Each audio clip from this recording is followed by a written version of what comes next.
Hello दोस्तों, banks detail में आपका स्वागत है।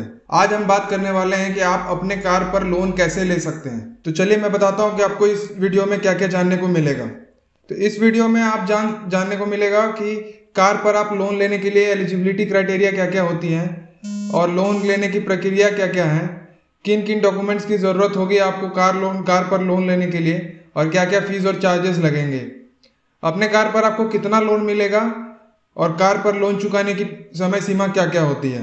तो चलिए बिना देरी किए शुरू करते हैं इस वीडियो को।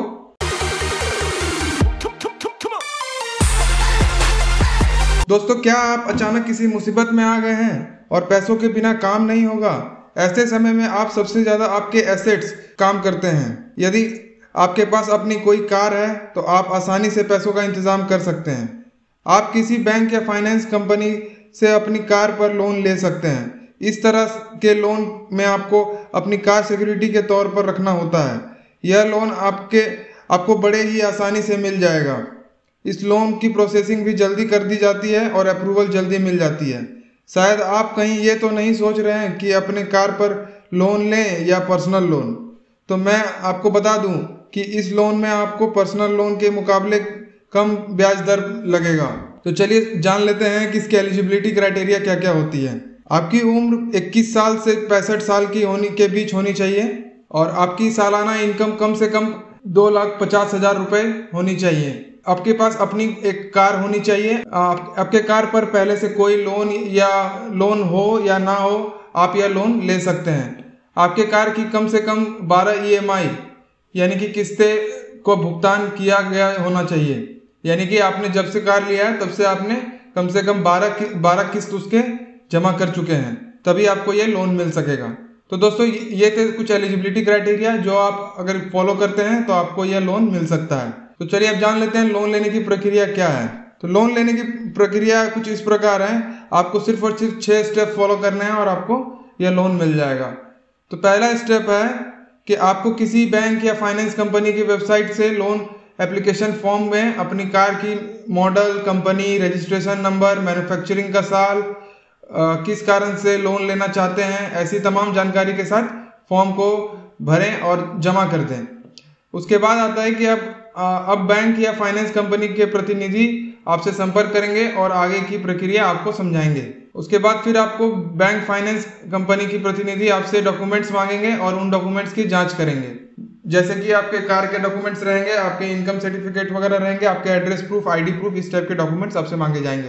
फिर उसके बाद आपको डॉक्यूमेंट्स की जांच हो जाने के बाद आपके कार की वैल्यूएशन की प्रक्रिया करेंगे। फिर आपकी वो कार की जितनी वैल्यू है करंट में, उसकी वैल्यूएशन निकालेंगे। उसके बाद फिर इस प्रक्रिया से आपके कार की वर्तमान कीमत का पता लगाया जाएगा। कार के वर्तमान कीमत के अनुसार आपके लोन की रकम तय की जाएगी।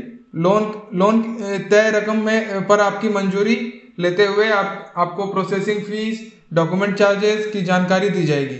ये सारी प्रक्रिया तुरंत बाद ही आपको लोन अप्रूव कर दिया जाता है। तो चलिए जान लेते हैं किन किन डॉक्यूमेंट्स की जरूरत पड़ेगी। तो सबसे पहला है लोन एप्लीकेशन फॉर्म, फिर बैंक स्टेटमेंट, आपका जो बैंक अकाउंट है उसका बैंक स्टेटमेंट लगेगा, फिर पिछले 3 साल का इनकम टैक्स रिटर्न फाइल और पहचान का प्रमाण, निवास का प्रमाण और उम्र का प्रमाण। तो और उसके बाद फिर है कार का रजिस्ट्रेशन कार्ड और कार का इंश्योरेंस। तो इन सारे डॉक्यूमेंट्स को आप जमा करके आप आगे का प्रोसेसिंग वगैरह करा सकते हैं। तो चलिए अब जान लेते हैं क्या क्या फीस और चार्जेस लगेंगे। तो सबसे पहला है प्रोसेसिंग फीस, यानी लोन आपको अप्रूव कराने के लिए आपको प्रोसेसिंग फीस देना पड़ता है कि लोन के सारे प्रोसेस कंप्लीट हो जाने के लिए, सारे डॉक्यूमेंटेशन वगैरह होने के लिए प्रोसेसिंग फीस लगता है। तो ये प्रोसेसिंग फी आपको किसी भी बैंक या किसी फाइनेंशियल इंस्टीट्यूशन से आप अगर लेते हैं तो आपको 0 to 1.5% आपके लोन अमाउंट का लगेगा। फिर आता है डॉक्यूमेंट चार्जेस। तो सारे डॉक्यूमेंट्स को तैयार करने के लिए और सारे डॉक्यूमेंटेशन करने के लिए आपको 1,000 रुपये, कम से कम 1,000 रुपये तक का डॉक्यूमेंट चार्ज देना पड़ेगा। उसके बाद आता है ब्याज दर। तो चलिए जान लेते हैं कि ब्याज दर कितने से कितना होता है। आप ये कार पर अगर आप लोन लेते हैं तो आपको 13% से लेकर 23% तक आपके लोन अमाउंट पर ब्याज लगेगा प्रति साल के दर से। अब जान लेते हैं कि अपने कार पर कितना लोन मिल सकता है। तो सारे बैंक फाइनेंशियल कंपनी द्वारा आपके कार के वर्तमान कीमत की जांच की जाती है। जांच के अनुसार आपको कितना लोन मिल सकता है, इसकी जानकारी बैंक फाइनेंस कंपनी द्वारा दिया जाता है। आइए जानते हैं कि कौन सी बैंक फाइनेंस कंपनी आपके कार की वर्तमान कीमत की कितनी परसेंटेज लोन ऑफर करेगी।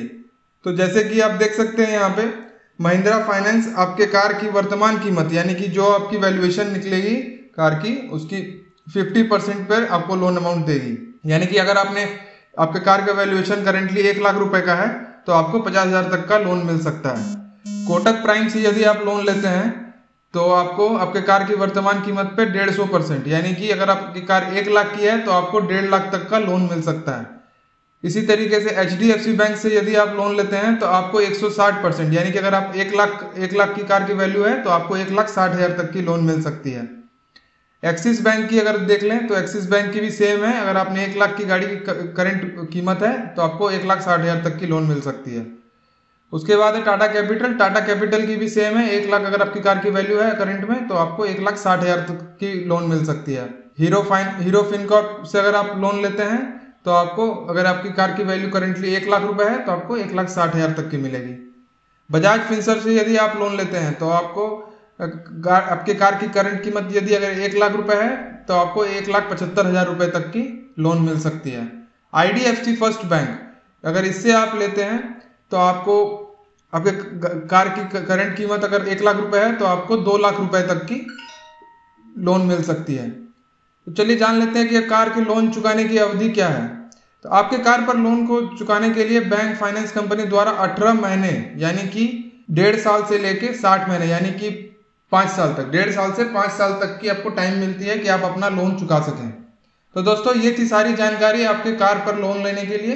यदि आप मुसीबत में हैं तो आप अपने एसेट्स यानी कि आपके कार को गिरवी रख के आप लोन ले सकते हैं। मैं आशा करता हूं दोस्तों आपको ये वीडियो पसंद आई होगी। यदि आप इस चैनल पर नए हैं तो चैनल को सब्सक्राइब कर लें और अगर ये वीडियो पसंद आया हो तो एक लाइक जरूर प्रेस कर दें।